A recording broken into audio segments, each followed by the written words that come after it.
हाँ बच्चों देखो एक और क्वेश्चन ले रहा हूँ, ये भी तुमको करना है। देखो हमको दे रखा है कि y equal to sine x plus root three cos x, ये दे रखा है। y equal to sine x plus root three cos x, ये दे रखा है। तो हमको पूछा है कि y की मैक्सिमम वैल्यू कितनी होगी और y की मैक्सिमम वैल्यू कब होगी वो देखना है। ये तो 2-3 मिनट के लिए वीडियो को पॉज कर देना, खुद ट्राई करना और उसके बाद सॉल्यूशन देखना। चलो एक्सपेक्ट करता हूँ कि जो भी सिंसियर होगा उसने कर लिया होगा। एक बार कर लेते हैं इसको। तो बस y equal to sine x plus root three cos x है। तो हमको पूछा है कि y मैक्सिमम कब होगा और y की मैक्सिमम पॉसिबल वैल्यू कितनी होगी वो देखना है। बस आराम से बताओ कि मैक्सिमम शब्द सुनते दिमाग में क्या आएगा, डिफरेंशिएशन जीरो। तो हम लिख सकते हैं कि y मैक्सिमम कब होगा, जब इसका डिफरेंशिएशन जीरो होगा। तो सिंपली डिफरेंशिएशन करते हैं, मतलब dy बाय dx करते हैं, है ना भाई। सिंपली डिफरेंशिएशन करते हैं मतलब dy बाय dx करते हैं और y मैक्सिमम होने के लिए डिफरेंशिएशन जीरो होना चाहिए। डिफरेंशिएशन करते हैं तो बताओ साइन x का डिफरेंशिएशन तो cos x प्लस ये रूट थ्री कॉन्स्टेंट है, इसको बाहर और बचा cos x। तो cos x का डिफरेंशिएशन माइनस साइन x और बताओ y मैक्सिमम होने के लिए उसका डिफरेंशिएशन जीरो होना चाहिए। ठीक है, थोड़ा सॉल्व करते हैं। होता है क्या बन गया, cos x minus root three sine x equal to zero. बताओ ये minus root three sine x को उधर ट्रांसफर करेंगे तो क्या बन जाएगा, बताओ cos x इक्वल टू इसको उधर ट्रांसफर करेंगे तो रूट थ्री साइन एक्स ये होगा। चलो ऐसा करते हैं कि cos x को उधर और रूट थ्री को उधर ट्रांसफर करते हैं। बताओ cos x को उधर ट्रांसफर करेंगे तो क्या आ जाएगा, साइन एक्स अपन cos x equal to root three को इधर ट्रांसफर करेंगे तो वन बाय रूट थ्री। ठीक, बस और सॉल्व करते हैं। बताओ साइन एक्स अपन cos x को क्या लिख सकते हैं, tan x equal to one by root three आ गया। और ये पता होगा कि वन बाय रूट थ्री किसकी वैल्यू होती है, टेन थर्टी की।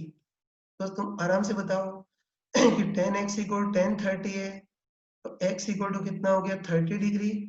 या इसको रेडियन में भी कन्वर्ट कर सकते हैं।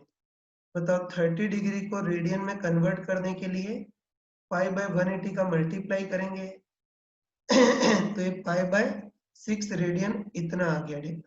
देखो सॉरी, देखो अभी तो हम, है ना, ये तो हमने देखा कि y मैक्सिमम कब होगा वो देखा। तो हमको पता चल गया कि y मैक्सिमम कब होगा, x इक्वल टू 30 डिग्री पर। ये तो y मैक्सिमम कब हो गया उसका आंसर आ गया। ठीक है, लेकिन चलो अब हमको पूछा है कि y की मैक्सिमम वैल्यू कितनी होगी वो देखना है। ये तो हम लिख सकते हैं कि y मैक्सिमम कब होगा, at x equal to 30 degree पर होगा। तो उसके लिए सिंपली y वाले एक्सप्रेशन में x की जगह 30 डिग्री रख देंगे।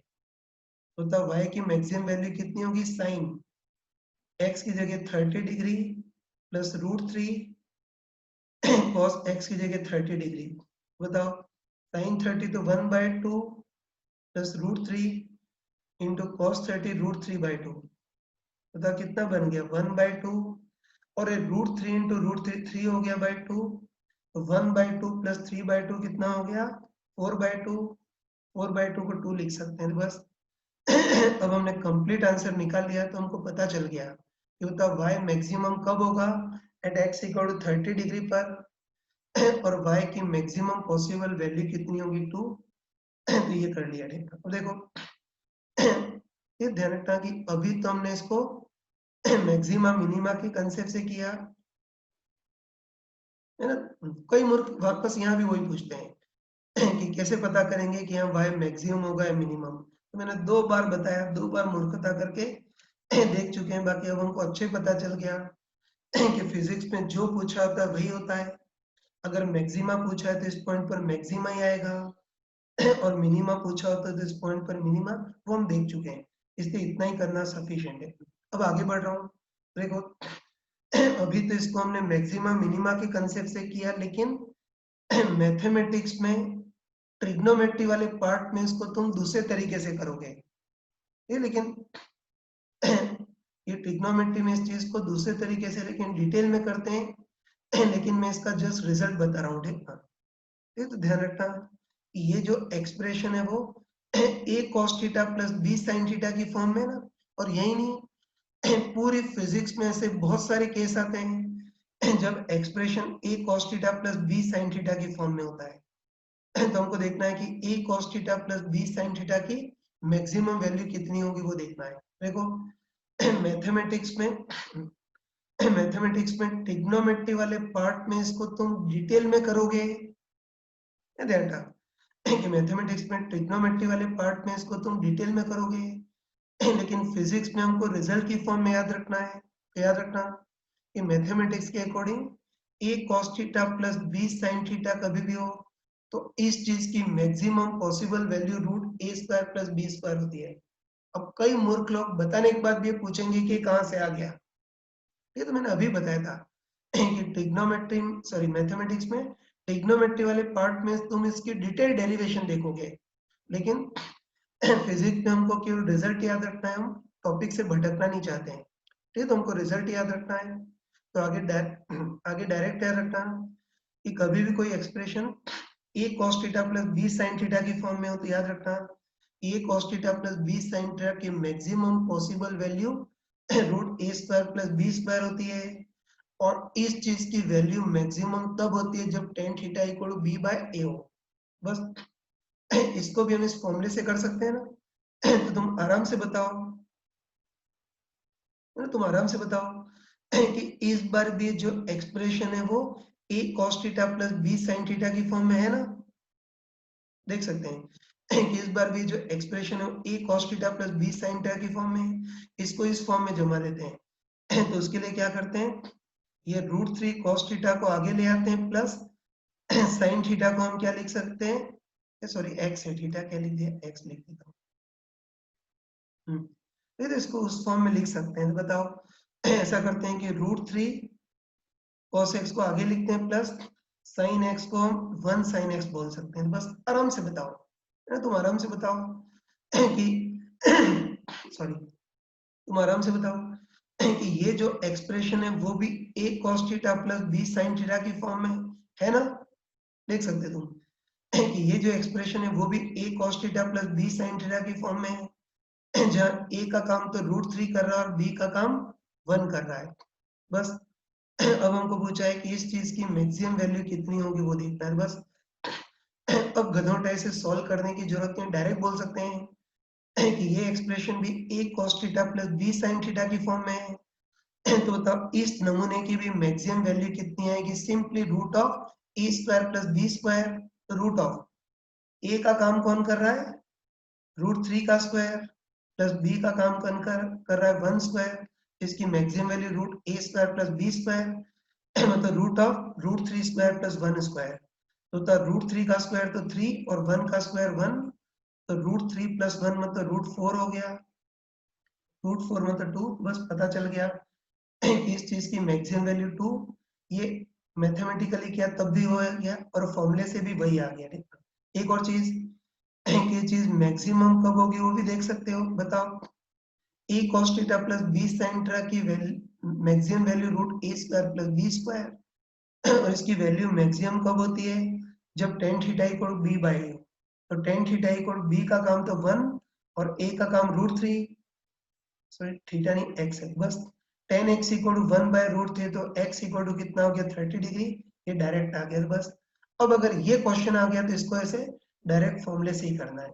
चलो अब इसका एक लास्ट एग्जांपल ले रहा हूँ, ये भी तुमको करना है, और अब इज्जत मत डुबाना, अब डायरेक्ट ये होना चाहिए, ठीक। तो चौथा एग्जांपल ले रहा हूँ, ध्यान से सुनना। इसमें हमको दे रखा है कि y equal to 2 sec x minus 10x दे रखा है, तो पूछा है कि y मिनिमम कब होगा और y की मिनिमम पॉसिबल वैल्यू कितनी होगी वो देखना है। बस इस वीडियो को भी पॉज कर देना, 3 मिनट तक इसको ट्राई करना और उसके बाद इसका सॉल्यूशन चेक कर लेना। तो चलो मैं एक्सपेक्ट कर रहा हूँ कि जो भी सिंसियर है उसने इसको कर लिया होगा, मूर्खों का तो कुछ भी नहीं कर सकते, ठीक। तो इसको कर लेते हैं। तो इनको दे रखा है कि y को 2 sec x minus 10x है। तो हमको पूछा है कि y मिनिमम कब होगा और y की मिनिमम वैल्यू कितनी होगी वो देखना है। तो ठीक है ना, तुम आराम से बताओ कि मिनिमम शब्द सुनते ही दिमाग में क्या आएगा, डिफरेंशिएशन 0। तो बस हम लिख सकते हैं कि y मिनिमम तब होगा जब इसका डिफरेंशिएशन 0 होगा। बस हम सिंपली डिफरेंशिएशन करेंगे, मतलब dy by dx निकालेंगे और y मिनिमम होने के लिए उसका डिफरेंशिएशन 0 होना चाहिए। डिफरेंशिएशन करते हैं, पहले इस टर्म का करते हैं। तो इसमें 2 तो कांस्टेंट है बाहर और बचा sec x। तो हमको पता है कि sec x का differentiation sec x tan x minus अगली टर्म tan x है। तो हमको होता है tan x का डिफरेंशिएशन क्या होता है, sec स्क्वायर x। तो डिफरेंशिएशन कर लिया और y मिनिमम होने के लिए उसका डिफरेंशिएशन 0 होना चाहिए। सॉल्व करते हैं। तो बताओ, इस माइनस सेक स्क्वायर एक्स को उधर ट्रांसफर करेंगे तो प्लस सेक स्क्वायर एक्स बन जाएगा। तो एलएचएस में तो कितना बचेगा, 2 sec x ten x equal to RHS में कितना आएगा, sec square x. Sec square x को हम sec x into sec x ऐसा लिख सकते हैं। तो बताओ, अब इसको सॉल्व कर सकते हैं ना, तो आराम से बताओ। सॉल्व करेंगे तो एक सेक एक्स से एक सेक एक्स कैंसल, तो क्या बचेगा, 2 tan x equal to sec x। और ऑपरेशन कर सकते हैं, बताओ 2 tan x को हम क्या लिख सकते हैं, sin x upon cos x equal to sec x को हम क्या लिख सकते हैं, 1 by cos x। तो बताओ सॉल्व करेंगे तो cos x से cos x भी कैंसिल हो गया, तो इससे कितना आ गया, 2 sin x इक्वल टू 1।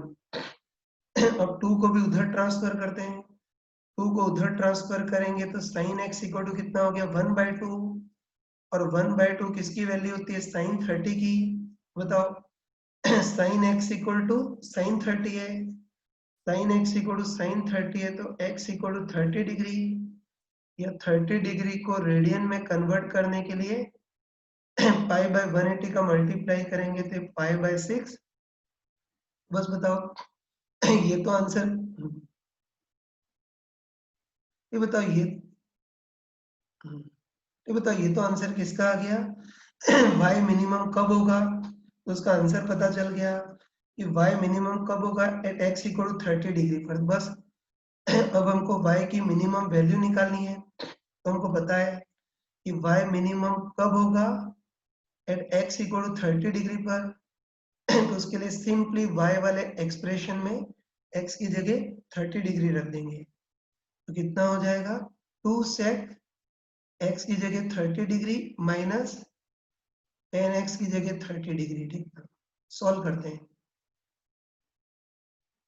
ठीक है, तो बताओ 2 sec 30 देखना है, तो पता होगा कि cos 30 होता है √3/2। तो sec 30 उसका उल्टा 2/√3 माइनस tan 30 कितना होता है, 1/√3। ये क्या बन गया यार, 4/√3 माइनस 1/√3। तो होता √3 एलसीएम आएगा, तो 4 माइनस 1 मतलब 3/√3। और सोल्व करते हैं। तो y मिनिमम कितना आ गया, 3/√3। और इसको सॉल्व करना 9-10 में पढ़ा होगा, ये होता 3/√3 को सॉल्व करना है तो ऊपर जो 3 है उसको √3 इंटू √3 लिख देंगे अपन √3। ये √3 से √3 कैंसल, तो y की मिनिमम वैल्यू √3। तो बस हमको पता चल गया। तो बताओ y मिनिमम कब होगा, at x equal to 30 degree पर, और y की मिनिमम पॉसिबल वैल्यू कितनी होगी, √3। ये हमको पता चल गया। हाँ बच्चों, आगे बढ़ रहा हूँ। तो ये डिफरेंशिएशन, मैक्सिमा, मिनिमा, ये सब हमने कंप्लीट कर लिया। हाँ बच्चों देखो, डिफरेंशिएशन, मैक्सिमा, मिनिमा ये सब कंप्लीट कर लिया। तो बस अब तुम शीट में ये मैक्सिमा मिनिमा वाला भी सेक्शन कर सकते हो। ठीक है, अब आगे बढ़ रहा हूँ। तो शीट में जो जो दे रखा है वो तो हमने कंप्लीट कर लिया। अब देखो, अब इसमें एक और कंसेप्ट की अपने फिजिक्स में जरूरत पड़ती है, इक्वेशन ऑफ स्ट्रेट लाइन। ये तो मैथमेटिकल टूल में हम देखो बच्चों, ठीक है, मैथमेटिकल टूल में अब हम अगली चीज पढ़ते हैं। किसी स्ट्रेट लाइन की इक्वेशन कैसे लिखते हैं वो देखते हैं, ठीक है।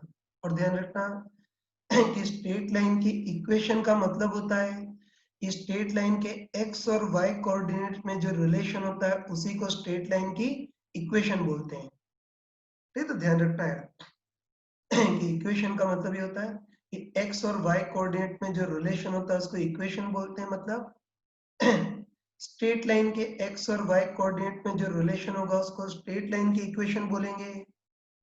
सर्किल के एक्स और वाई कोऑर्डिनेट में जो रिलेशन होता है उसको सर्किल की इक्वेशन, और पैराबोला के एक्स और वाई कोऑर्डिनेट में जो रिलेशन होता है उसको पैराबोला की इक्वेशन बोलते हैं, ठीक है। तो बस इस बार हमको सर्किल की इक्वेशन निकालनी है, मतलब देखना है कि सर्किल के एक्स और वाई कोऑर्डिनेट में रिलेशन क्या होगा वो देखना है, ठीक है। इसको एक बार डिटेल में देख लेते हैं। चलो इस बार मान लेते हैं कोई सी स्ट्रेट लाइन है ना भाई। इस बार मान लेते हैं कोई सी स्ट्रेट लाइन है, ठीक है। अच्छे ध्यान रखना तुम कि स्ट्रेट लाइन में दो इंपॉर्टेंट पैरामीटर होते हैं, ठीक है, ध्यान रखना। स्ट्रेट लाइन में दो इंपॉर्टेंट पैरामीटर होते हैं। पहला इंपॉर्टेंट पैरामीटर देखना, ये तो पहला इंपॉर्टेंट पैरामीटर ये होता है कि कोई भी स्ट्रेट लाइन y एक्सिस पर जितना ऊपर कट करती है उसको हम y इंटरसेप्ट बोलते हैं, इसको c से रिप्रेजेंट करते हैं। ये तो ध्यान रखना तुम्हें, स्ट्रेट लाइन में पहला इंपॉर्टेंट पैरामीटर ये होता है कि कोई भी स्ट्रेट लाइन y एक्सिस पर ओरिजिन से जितना ऊपर कट करती है उसको हम y इंटरसेप्ट बोलते हैं, या शॉर्ट फॉर्म में c बोलते हैं, ठीक है। जैसे मान लेते हैं कोई स्ट्रेट लाइन, मान लेते हैं कोई स्ट्रेट लाइन y एक्सिस पर 10 ऊपर कट कर रही है तो इसका y इंटरसेप्ट कितना होगा, +10। और कोई स्ट्रेट लाइन y एक्सिस पर अगर 10 नीचे कट करे तो इसका इंटरसेप्ट कितना होगा, -10। तो पहला पैरामीटर पता चल गया होगा कि कोई भी स्ट्रेट लाइन y एक्सिस पर ओरिजिन से जितना ऊपर कट करती है उसको y इंटरसेप्ट c बोलते हैं। अगर कोई भी स्ट्रेट लाइन 4 ऊपर कट कर रही है तो y इंटरसेप्ट +4, और कोई भी स्ट्रेट लाइन y एक्सिस पर 5 नीचे कट कर रही है तो y इंटरसेप्ट -5। तो ये हमको पता चल गया, ठीक है। उसके देखो इस स्ट्रेट लाइन में दूसरा इंपॉर्टेंट पैरामीटर होता है इसका x एक्सिस से एंगल या स्लोप। तो चलो मान लेते हैं कि इस स्ट्रेट लाइन का x एक्सिस से एंगल थीटा है। ये तो हम पढ़ चुके हैं कि इस स्ट्रेट लाइन का x एक्सिस से एंगल थीटा हो तो इस स्ट्रेट लाइन का स्लोप कितना होगा, tan थीटा। और किसी भी स्ट्रेट लाइन का जो स्लोप है उसको n से रिप्रेजेंट करते हैं, ठीक है। तो स्ट्रेट लाइन के दो पैरामीटर पता चल गए होंगे कि कोई भी स्ट्रेट लाइन y एक्सिस पर ओरिजिन से जितना ऊपर कट करती है उसको y इंटरसेप्ट c, और किसी भी स्ट्रेट लाइन का x एक्सिस से एंगल थीटा हो तो स्ट्रेट लाइन का स्लोप होता है tan थीटा, और इसका जो स्लोप है उसको हम m से रिप्रेजेंट करते हैं, ठीक है। तो इस स्ट्रेट लाइन के दोनों पैरामीटर हमको पता चल गए। बस अब हमको इस स्ट्रेट लाइन की इक्वेशन लिखनी है ना। वही अब हमको इस स्ट्रेट लाइन की इक्वेशन लिखनी है, मतलब इस स्ट्रेट लाइन के x और y कोऑर्डिनेट में रिलेशन हमको देखना है, ठीक है। चलो स्ट्रेट लाइन के x और y कोऑर्डिनेट में रिलेशन देखना है तो उसके लिए चलो स्ट्रेट लाइन पे कोई भी ऐसा पॉइंट लेते हैं, है ना। स्ट्रेट लाइन पे कोई भी ऐसा पॉइंट लेते हैं और उसका x कोऑर्डिनेट x और y कोऑर्डिनेट y मान लेते हैं। बस स्ट्रेट लाइन की इक्वेशन लिखने में तो इनडायरेक्टली हमको इसके x और y कोऑर्डिनेट में रिलेशन निकालना है, ठीक है। चलो पहले x और y कोऑर्डिनेट का मतलब देखते हैं, ठीक है। तो इतना तुम समझते होंगे, ठीक है ना। इतना तुम 9-10 में सुना होगा कि इसका x कोऑर्डिनेट x है, मतलब जो हॉरिजॉन्टल वाले डिस्टेंस है वो कितनी है, x। और y कोऑर्डिनेट y है, मतलब टोटल वर्टिकल हाइट कितनी होगी, y। ये कोऑर्डिनेट का मतलब समझते होंगे, है ना। तो मुझे बताने की जरूरत नहीं है। इसका x कोऑर्डिनेट x है, मतलब हॉरिजॉन्टल डिस्टेंस x होगी, और y कोऑर्डिनेट y है, मतलब टोटल वर्टिकल हाइट y होगी, ठीक है। बस हमको देखना है कि इसका ये हॉरिजॉन्टल डिस्टेंस x हो तो वर्टिकल हाइट y कितनी होगी वो देखना है। बस उसके लिए हम अपनी सिंपल ज्योमेट्री लगा सकते हैं। चलो तुम देखते ही ये तुम देखते ही बताओ कि ये डिस्टेंस सी है तो उसके पैरेलल ये भी डिस्टेंस कितनी होगी सी, है ना, कह सकते हैं कि ये डिस्टेंस सी है तो इसके पैरेलल ये भी डिस्टेंस सी होगी, ठीक ना। बस अब हमको देखना है कि अब ये वाली डिस्टेंस कितनी होगी वो देखना है बस। उसके लिए हम ट्रिग्नोमेट्री लगा सकते हैं ना, तो तुम आराम से बताओ कि ये डिस्टेंस x है तो उसके पैरेलल ये भी डिस्टेंस x होगी। तो आराम से बताओ इस राइट एंगल ट्राइंगल में एंगल थीटा है ना, इस राइट एंगल ट्राइंगल में एंगल थीटा है, इसके लिए बेस का काम कौन कर रहा है x। तो हमको देखना है कि परपेंडिकुलर कितना होगा वो देखना है, बस आराम से बताओ, ठीक है ना। वही इस राइट एंगल ट्राइंगल में बेस तो x है, परपेंडिकुलर कितना होगा वो देखना है। तो हमको अच्छे पता है कि परपेंडिकुलर बेस को कौन रिलेट करता है, टेन थीटा। तो छोटे बच्चों के टाइप से हम लिख सकते हैं कि बता tan theta equal to perpendicular by base. Perpendicular तो निकालना है पर बेस का काम कौन कर रहा है x, तो x को उधर ट्रांसफर करें तो बताओ परपेंडिकुलर इक्वल टू कितना आ गया x टेन थीटा, नीचे लिख देता हूँ चलो। तो x को उधर ट्रांसफर करें तो परपेंडिकुलर कितना आ गया x टेन थीटा। तो बस हम कंफर्म बोल सकते हैं कि इस राइट एंगल ट्राइंगल में बेस x है तो परपेंडिकुलर कितना होगा x टेन थीटा। तो बस अब कोई छोटा बच्चा ही बता सकता है ना। कोई छोटा बच्चा ही बता सकता है कि बताओ ये हाइट c है और ये हाइट x टेन थीटा है, तो बताओ इस पॉइंट की, ये बताओ इस पॉइंट की यहां से टोटल हाइट कितनी हो जाएगी c plus x tan theta, है ना। डायरेक्ट बोल सकते हैं हम क्लियरली कि बताओ ये हाइट c और ये हाइट x टेन थीटा। बताओ इस पॉइंट, है ना, बताओ इस पॉइंट की टोटल हाइट कितनी होगी c plus x tan theta. और बताओ इस पॉइंट की x एक्सिस से जो टोटल हाइट होती है उसी को y कोऑर्डिनेट बोलते हैं। तो हम पक्का बोल सकते हैं, है ना, हम पक्का बोल सकते हैं कि इस पॉइंट की टोटल हाइट या टोटल y कोऑर्डिनेट कितना होगा बताओ, ये x tan theta plus c हो गया, ठीक है। तो हमने देख लिया कि ये c x टेन थीटा, तो इस पॉइंट की x एक्सिस से टोटल हाइट कितनी होगी x tan theta plus c, और x एक्सिस से जो टोटल हाइट होती है उसी को y कोऑर्डिनेट बोलते हैं, तो इसका y coordinate x tan theta plus c आ गया। बस हम पक्का बोल सकते हैं कि स्ट्रेट लाइन के, है ना, बोल सकते हैं कि स्ट्रेट लाइन के लिए x और y कोऑर्डिनेट में रिलेशन ये होगा, तो किसी स्ट्रेट लाइन की इक्वेशन भी कितनी होगी y equal to x tan theta plus c ये होगी, देखना। अब चलो इस टेन थीटा को देखते हैं इस टेन थीटा को देखते हैं। देखो मैंने अभी तुमको बताया था कि किसी भी लाइन का x एक्सिस से एंगल थीटा हो तो टेन थीटा क्या होगा इस लाइन का स्लोप, और स्लोप को हम नॉर्मली m से रिप्रेजेंट करते हैं। तो बताओ इस स्ट्रेट लाइन की इक्वेशन शॉर्ट फॉर्म में क्या हो गई y equal to m x plus c. बस ध्यान रखना कि अब ध्यान रखना कि अब गधों टाइप से इतना डिटेल में देखने की जरूरत नहीं है, ठीक है ना। आगे जो क्वेश्चन करेंगे उसमें डायरेक्ट याद रखना कि किसी भी स्ट्रेट लाइन की इक्वेशन, मतलब स्ट्रेट लाइन के x और y कोऑर्डिनेट में रिलेशन क्या होता है, simply y equal to m x plus c. इसमें जो c होता है उसको तो हम क्या बोलते हैं y इंटरसेप्ट,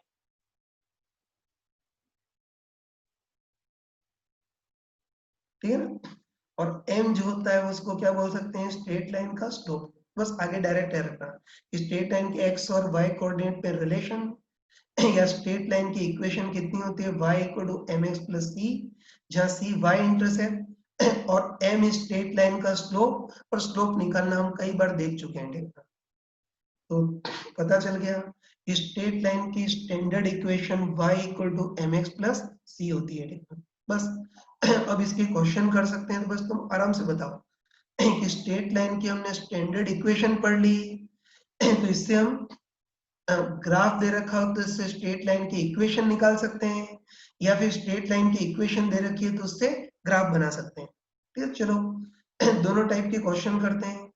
सबसे पहले देखते हैं कि अगर हमको स्ट्रेट लाइन की का ग्राफ दे रखा हो तो उससे स्ट्रेट लाइन की इक्वेशन कैसे बनाते हैं वो देखते हैं। चलो इसके लिए नॉर्मल टाइप का एग्जांपल ले रहा हूँ।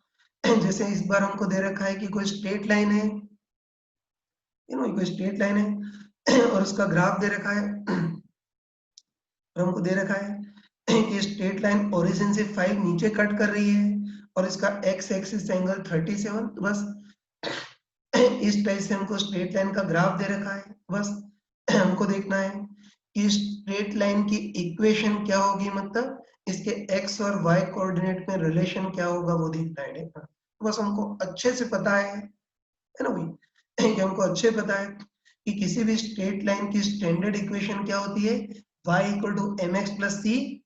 तो इसकी स्टैंडर्ड इक्वेशन के लिए एक तो हमको c देखना है, मतलब y इंटरसेप्ट देखना होगा, और m मतलब स्लोप देखना होगा। चलो सबसे पहले हमको c या y इंटरसेप्ट देखना है। ठीक है, मैंने क्लियरली बताया था इस बार स्ट्रेट लाइन y एक्सिस पर 5 नीचे कट कर रही है, इससे y इंटरसेप्ट -5 होगा, लेकिन अगर ये 5 ऊपर कट करती तो +5 होता है। ठीक है, मैंने बताया था है ना कि ये लाइन y एक्सिस पर 5 ऊपर कट करती तो y इंटरसेप्ट +5 होता, लेकिन y एक्सिस पे 5 नीचे कट कर रही है तो इसका y इंटरसेप्ट -5, c या y इंटरसेप्ट -5 हो गया।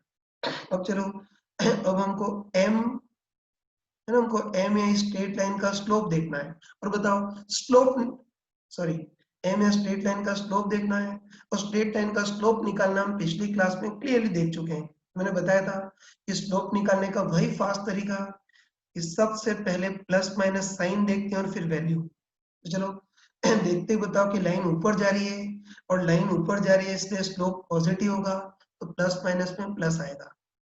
अब हमको वैल्यू या मैग्नीट्यूड देखना है। तो उसके लिए बताओ इस लाइन का एक्स एक्सिस से शॉर्टेस्ट एंगल 37 है, तो स्लोप का मैग्नीट्यूड tan 37, तो प्लस माइनस में प्लस, और tan 37 कितना होता है 3/4। तो बस m है इसका स्लोप +3/4 ये आ गया। बस अब हमको स्ट्रेट लाइन की इक्वेशन लिखनी है, तो हमको अच्छे है ना, हमको अच्छे पता है कि किसी भी स्ट्रेट लाइन की स्टैंडर्ड इक्वेशन क्या होती है, y equal to m x plus c. और हमको पता है कि इसमें c y इंटरसेप्ट, तो 5 नीचे कट कर रही है इससे y इंटरसेप्ट -5, और m होता है स्ट्रेट लाइन का स्लोप, और हम निकाल चुके हैं कि स्ट्रेट लाइन का स्लोप कितना आ गया +3/4। बस अब हम स्ट्रेट लाइन की इक्वेशन लिख सकते हैं ना। तो स्ट्रेट लाइन की इक्वेशन क्या होगी, y इक्वल टू m तो +3/4 x प्लस c की जगह -5। तो इसको सॉल्व करोगे तो इसकी इक्वेशन क्या आएगी, y इक्वल टू 3/4x - 5। इसकी इक्वेशन 3/4x - 5। देखो वैसे इतना लिखना सफिशिएंट है, ये सही आंसर, इतना लिखना सफिशिएंट है, लेकिन कई बार इसको सुंदर जमा करके दिया होता है। तो चलो इसको एक बार सुंदर जमा करके लिखते हैं। तो y इक्वल टू इन दोनों में एलसीएम क्या आएगा, 4 एलसीएम आएगा, और 4 एलसीएम लोगे तो कितना आएगा 3x - 20। इस 4 को उधर ट्रांसफर करते हैं, तो उधर ट्रांसफर करेंगे तो क्या आ जाएगा 4y इक्वल टू 3x - 20। और चलो इस y को इधर ट्रांसफर कर लेते हैं, तो y को इधर ट्रांसफर करोगे तो क्या आएगा 3x - 4y - 20 इक्वल टू 0। याद रखना कि स्ट्रेट लाइन की इक्वेशन को इस फॉर्म में भी लिख सकते हो, लेकिन अगर ऑप्शन में ये नहीं हो तो फिर हमको मूर्खों के टाइप से सॉल्व करके ऐसे लिखना होगा। बाकी इजीली तुम ये स्ट्रेट लाइन की इक्वेशन और ये सब निकाल सकते हो। चलो अब इसका अगला क्वेश्चन तुमको करना है। तो पहले क्वेश्चन बोल लेता हूँ। इस बार भी हमको स्ट्रेट लाइन का ग्राफ दे रखा है, ये वाली डिस्टेंस 4 और ये वाला एंगल 37। बस इसके बेसिस पे हमको स्ट्रेट लाइन का ग्राफ बनाना है। ठीक है, बस वीडियो को पॉज कर देना, 3 मिनट तक ट्राई करना और उसके बाद इसका सॉल्यूशन देखना। चलो मैं एक्सपेक्ट करता हूँ कि जो भी सिंसियर है उसने कर लिया होगा। तो एक बार इसका सॉल्यूशन भी देख लेना। बस इस बार भी स्ट्रेट लाइन का ऐसा ग्राफ दे रखा है, इस स्ट्रेट लाइन की इक्वेशन देखनी है ना, तो हमको अच्छे पता है कि किसी भी स्ट्रेट लाइन की standard equation simply y equal to m x plus c होती है। तो c और m देखना है पहले, y इंटरसेप्ट c देखना है। तो साफ साफ देख सकते हो कि इस बार ये लाइन y एक्सिस पर 4 ऊपर कट कर रही है इससे y इंटरसेप्ट +4 होगा। तो y इंटरसेप्ट में तो c तो आ गया। अब हमको सॉरी y इंटरसेप्ट है c तो आ गया। अब हमको इस लाइन का m देखना है, मतलब स्लोप देखना है। तो बस स्ट्रेट लाइन का स्लोप निकालने की स्किल बताई थी। देखो स्लोप के लिए पहले प्लस माइनस साइन डिसाइड करते हैं, ठीक है। तो देखते ही बताओ कि ये लाइन नीचे की ओर जा रही है और लाइन नीचे की ओर जा रही है, इसलिए स्लोप नेगेटिव। अब हम केवल वैल्यू देखते हैं। तो बताओ वैल्यू के लिए इस लाइन का x एक्सिस से शॉर्टेस्ट एंगल देखेंगे। तो बस तुम आराम से बताओ, इस ट्राइंगल के तीनों एंगल का एडिशन 180 डिग्री होता है। उसमें से 90 चला गया, ये 37 चला गया, तो ये एंगल कितना बचेगा 53। तो बस इस लाइन का x एक्सिस से शॉर्टेस्ट एंगल 53 है, तो स्लोप का मैग्नीट्यूड कितना हो गया 1053। तो प्लस माइनस में माइनस और वैल्यू 1053 मतलब 4/3। ये देख ली। तो बस स्लोप भी आ गया, सी भी आ गया। तो अब हम बोल सकते हैं कि स्ट्रेट लाइन की इक्वेशन है ना, इस बार इसके x और y कोऑर्डिनेट पे रिलेशन या स्ट्रेट लाइन की स्टैंडर्ड इक्वेशन क्या होती है, y equal to mx plus c. इसमें c तो y इंटरसेप्ट है +4 और m या स्लोप हमारे पास कितना आ गया -4/3 आ गया। बस अब इसको हम सॉल्व कर सकते हैं। बताओ इसको सॉल्व करेंगे तो y इक्वल टू m तो -4/3x प्लस c कितना है 4। तो बस ये स्ट्रेट लाइन की इक्वेशन ये बन गई। इतना आंसर सफिशिएंट है, लेकिन अगर ऑप्शन में मैच नहीं करता हो तो मूर्खों के टाइप से हमको सॉल्व करना पड़ेगा। तो तब y इक्वल टू इसमें 3 एलसीएम लेंगे तो -4x प्लस 12। 3 को उधर ट्रांसफर करेंगे तो 4y equal to -4x plus 12 इतना आ गया। और सुंदर फॉर्म में सब नमूनों को LHS में ट्रांसफर करें तो कितना आ जाएगा 4x सॉरी 3y, मैंने थोड़ी गलती कर दी, 3y सॉरी। फिर बस इन सबको उधर ट्रांसफर करें तो 4x माइनस ये 4x plus 3y minus 12 equal to 0। तो वैसे इतना सफिशिएंट था, लेकिन ये ऑप्शन में नहीं मैच करे तो इसको सिंप्लीफाई करके इस फॉर्म में लिखना होगा। अब आगे बढ़ते हैं। अभी तक तो हमको स्ट्रेट लाइन का ग्राफ दे रखा था, उससे इक्वेशन बनाई थी। कई बार उल्टा दिया होता है, मतलब स्ट्रेट लाइन की इक्वेशन दी होती है, उससे ग्राफ बनाना है, उसको भी कर सकते हैं, ठीक है। तो चलो इसका एक क्वेश्चन ले रहा हूँ। तो देखो इस बार स्ट्रेट लाइन की इक्वेशन हमको दे रखी है 4x minus 3y plus 6 equal to 0। बस इस इक्वेशन के बेसिस पे स्ट्रेट लाइन का एक तो स्लोप निकालना है, एक इंटरसेप्ट c निकालना है और फिर ग्राफ बनाना है, ठीक है। स्टार्ट करते हैं। तो स्ट्रेट लाइन की इक्वेशन दे रखी है, इससे हमको स्ट्रेट लाइन का ग्राफ बनाना है। तो अच्छे से थे तो अच्छे ध्यान रखना कि कभी भी स्ट्रेट लाइन की इक्वेशन दे रखी हो तो इसको हम स्ट्रेट लाइन की स्टैंडर्ड इक्वेशन की फॉर्म में लाएंगे, मतलब y equal to mx plus C की फॉर्म में लाएंगे। फिर ध्यान रखना कि कभी स्ट्रेट लाइन की इक्वेशन दे रखी है तो ये करते हैं, इसको स्ट्रेट लाइन की स्टैंडर्ड इक्वेशन मतलब y equal to mx plus C की फॉर्म में कन्वर्ट करेंगे। मतलब कहने का मतलब है कि इसमें हमको बस y को बिल्कुल अकेला करना है, तभी तो उस फॉर्म में आएगा।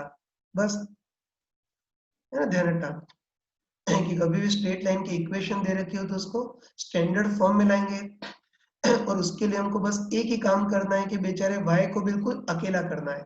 तो उसके लिए जो -3y वाली टर्म है उसको उधर ट्रांसफर करेंगे, है ना। तो उधर ट्रांसफर करेंगे तो कितना बचेगा, इधर 4x प्लस 6 इक्वल टू उधर ट्रांसफर करेंगे तो +3y आ गया। अब देखो, अब बता y को हमको पूरी तरह से अकेला करना है तो इस 3 को भी उधर ट्रांसफर करेंगे।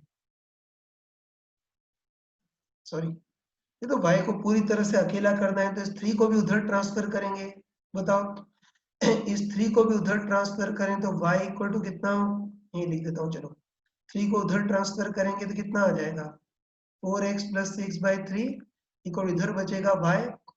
तो इसको सॉल्व करेंगे तो y इक्वल टू इसमें इसका डिवाइड करेंगे तो 4/3x प्लस 6/3 मतलब 2। तो तुम बताओ सॉरी तुम बताओ कि अब y बेचारा बिल्कुल अकेला हो गया, मतलब अब ये स्ट्रेट लाइन की स्टैंडर्ड इक्वेशन की फॉर्म में आ गया ना। बस अब इसको स्ट्रेट लाइन की स्टैंडर्ड इक्वेशन से कंपेयर करेंगे, मतलब y equal to mx plus c से बस ये करते हैं कि y को बिल्कुल अकेला कर देंगे बस। अब इसको स्ट्रेट लाइन की standard equation y equal to mx plus c से कंपेयर कर सकते हैं। बस तुम देखते ही बताओ कि कंपेयर करेंगे तो c या y इंटरसेप्ट का काम कौन करेगा, +2। तो लिख देता हूँ कि c या y इंटरसेप्ट का काम +2 और m या स्लोप का काम कौन करेगा, है ना, m या स्लोप का काम कौन करेगा +4/3। बस पता चल गया कि c या y इंटरसेप्ट +2 और m या स्लोप का काम कौन करेगा +4/3। बस ग्राफ बना सकते हैं। तो c या y इंटरसेप्ट +2 है ना, y इंटरसेप्ट +2 है मतलब लाइन y एक्सिस पर 2 ऊपर कट करेगी। लिख देता हूँ कि c इक्वल +2 मतलब लाइन y एक्सिस पर 2 ऊपर कट करेगी और उसका स्लोप पॉजिटिव है। तो द स्लोप पॉजिटिव है तो लाइन ऊपर जाएगी, है ना।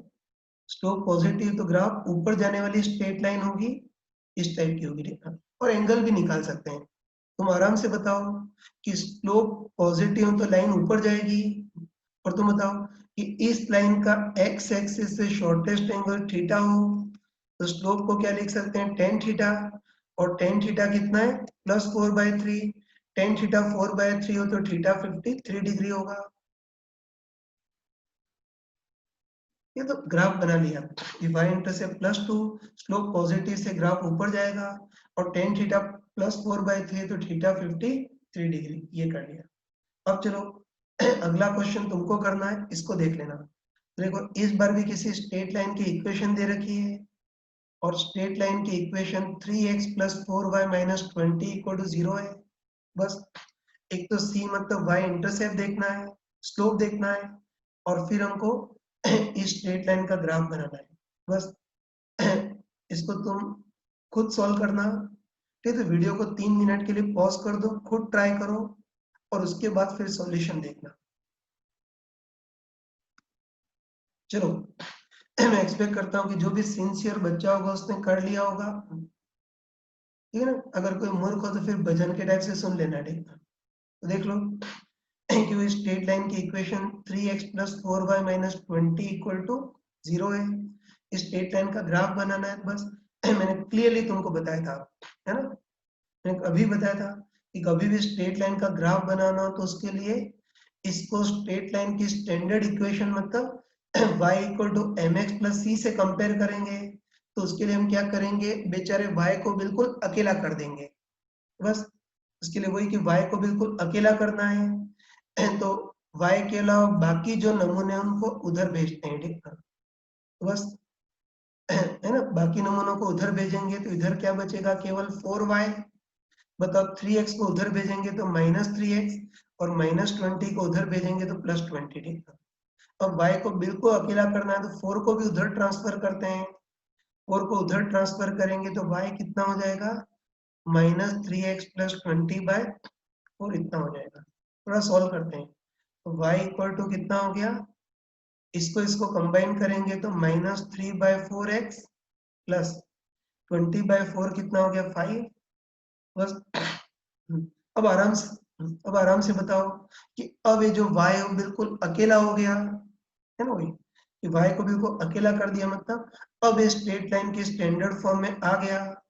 मतलब अब इसको स्ट्रेट लाइन की standard equation y = mx + c से कंपेयर कर सकते हैं। तो बस आराम से बताओ कि कंपेयर करेंगे तो c का काम कौन करेगा, +5। तो हम बोल सकते हैं कि c या y इंटरसेप्ट तो +5 होगा। और बताओ m या स्लोप का काम कौन कर रहा है, -3/4। तो हम बोल सकते हैं कि इस बार m या स्लोप का काम कौन करेगा, -3/4। बस अब ग्राफ बना सकते हैं ना। तो तुम बताओ कि c या y इंटरसेप्ट +5 है, ये तो हम बोल सकते हैं कि c या y इंटरसेप्ट +5 है मतलब लाइन y एक्सिस पे 5 ऊपर कट करेगी, मतलब यहाँ कट करेगी। और दूसरा बताओ कि इसका स्लोप -3/4 है, मतलब स्लोप नेगेटिव है। तो स्लोप नेगेटिव होगा तो ग्राफ नीचे की ओर जाएगा, तो बस पता चल गया। इंटरसेप्ट +5 और स्लोप नेगेटिव है, स्लोप नेगेटिव से ग्राफ नीचे की ओर जाएगा, ठीक है। चलो इसका एक्स एक्सिस से शॉर्टेस्ट एंगल कितना होगा वो देखना है ना। मैंने तुमको क्लियरली बताया था कि किसी भी लाइन का एक्स एक्सिस से शॉर्टेस्ट एंगल थीटा हो, है ना, एक्स एक्सिस से शॉर्टेस्ट एंगल थीटा हो तो स्लोप का मैग्नीट्यूड कितना होता है, tan थीटा। और इस बार स्लोप का मैग्नीट्यूड कितना है, 3/4 है। तो tan थीटा इक्वल 3/4, तो थीटा 37 डिग्री, ठीक है। बस हम ऐसे देखेंगे स्मार्टली ऐसे देखेंगे कि स्लोप नेगेटिव से ग्राफ नीचे जाएगा और स्लोप का मैग्नीट्यूड 3/4 है, मतलब tan थीटा इक्वल 3/4, तो थीटा 37 डिग्री, मतलब इस लाइन का एक्स एक्सिस से शॉर्टेस्ट एंगल 37 डिग्री होगा। तो स्ट्रेट लाइन को हमने पूरा पढ़ लिया, ठीक है। एक और चीज कि देखो स्ट्रेट लाइन का कई बार इंटरसेप्ट या स्लोप पूछता है, तो उसके लिए बेस्ट तरीका तो है कि y को अकेला कर दो और इसको y = mx + c से कंपेयर करो, तो पता चलेगा कि c या इंटरसेप्ट +5 और m या स्लोप -3/4 बेस्ट तरीका है, ठीक है। या अगर स्लोप निकालना तुम गधों टाइप से डिफरेंशिएशन से भी कर सकते हो। मैंने हमको बताया कि चाहे कर्व हो या स्लोप हो, सॉरी चाहे कर्व हो या स्ट्रेट लाइन हो, स्लोप बेसिकली dy/dx होता है। बस उसके लिए भी वही, इस इक्वेशन को सॉल्व करेंगे तो बताओ y कितना आ गया, -3/4x + 5। अब हमको इसका स्लोप देखना है, तो बताओ चाहे स्ट्रेट लाइन हो या कर्व हो, स्लोप मैथमेटिकली कितना होता है, dy/dx। तो उसके लिए इसका डिफरेंशिएशन करेंगे, है ना। तो तुम बताओ कि y = इतना है, dy/dx के लिए इसका डिफरेंशिएशन करेंगे। पहले इसका, इसमें -3/4 कांस्टेंट है बाहर और x का डिफरेंशिएशन 1 + 5 कांस्टेंट है और अकेला है, तो डिफरेंशिएशन 0। तो dy/dx -3/4, तो स्लोप भी -3/4। बताओ इक्वेशन से कंपेयर करके किया तब भी उतना ही आया, डिफरेंशिएशन से भी उतना ही आया, लेकिन ये मूर्खता है, याद रखना। स्ट्रेट लाइन हो तो स्लोप के लिए डिफरेंशिएशन को कष्ट देने की जरूरत नहीं है, स्ट्रेट लाइन होगा तो स्लोप डायरेक्ट निकालेंगे। कर्व होता तो डिफरेंशिएशन करना पड़ता है, ताकि स्ट्रेट लाइन में स्लोप डायरेक्ट निकाल सकते हैं। तो बस ये आज जो मुझे पढ़ाना रह गया था उसको मैंने वीडियो रिकॉर्डिंग की फॉर्म में भेजा है, तो ढंग से अच्छे से समझ करके, इसको देख करके समझ करके अपने क्लास नोट्स में नोट कर लेना। कल की क्लास में हम इंटीग्रेशन से स्टार्ट करेंगे